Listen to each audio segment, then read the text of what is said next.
James Baldwin has this really incredible encounter or dialogue with Kerouac, wherein he's like, I'd love you to come to Harlem and read about black people to us. He's like, I'd love your, and I think Kerouac was actually caught off guard. Does he say anything negative about black people?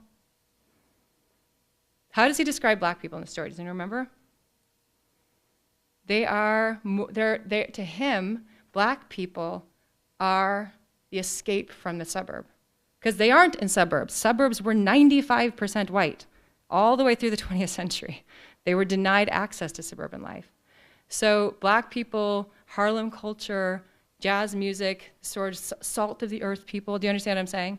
Become a way of actually, he uses them in his story to create authenticity for himself. I'm the white guy that hangs out in Harlem and listens to real music.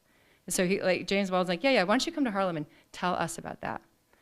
Kerouac's response, if you didn't hate him, some of this might shift.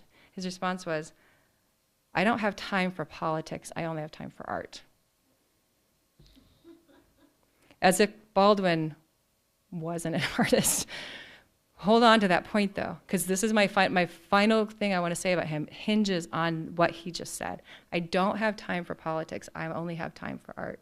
I think he really believed that. So knowing that in order to reject the domestic, he has rejected women.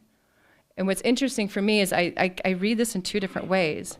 When I see him rejecting women, when I see his hatred of women, his misogyny of women, there's something in me that does see something revolutionary in it. He doesn't hate women. I mean, are you with me on this one? It's like he hates women, and then he loves an actual woman. He hates the idea of women, but he loves actual women. Does he hear the difference? And what is the idea of women? They're the trap, right? And so his rejection of woman as a political category, I actually am with him on that one. My problem is that women don't have the freedom to reject that political category as it's applied to them. And to anyone in the room who's ever read this or anything like this, imagine what it's like when your body symbolizes the thing that is considered the denial of freedom.